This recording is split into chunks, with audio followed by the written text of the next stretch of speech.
The breakthrough came after an exhausting 24 hours of negotiations between the parties, concluding more than 5 days of talks. The political limbo in Germany seems finally to be over. The CDU unanimously approved the paper, or the results of the exploratory talks, at which many participated and which was based on a broad foundation.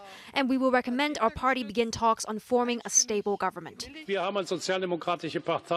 As the SPD, we have decided unanimously to give the party leadership a mandate to negotiate a coalition.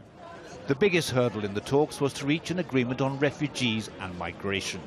The open door policy championed by Angela Merkel led to more than 1 million refugees being granted asylum in Germany during the years 2015 and 16. The political price for that decision was the entry of the far-right Alternative for Germany, who gained more than 90 seats in the parliament, the Bundestag. Migrant numbers will now be capped at 220,000 per year. An agreement has been reached on the even more controversial question of how many relatives will be allowed to be reunited with families already in Germany.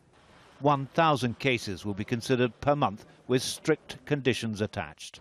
Friday's agreement, though, has one final hurdle to pass. A special conference in Bonn later this week of the Social Democrats will have to give their approval before the coalition talks can formally go ahead. Well, the youth of the Social Democrats is one of the most vocal parts of the party calling for opposition. They believe that an SPD outside of government would have the opportunity to re-energize, to rethink its agenda. In a radical shift on German arms exports, the parties said they would end immediately supplying weapons to countries involved in the Yemen conflict and tighten guidelines on sales. The talks also agreed common ground on strengthening the Eurozone in close partnership with France and driving forward with reforms in the European Union. They also promised to boost Germany's contribution to the budget. David Chater, Al Jazeera, Berlin.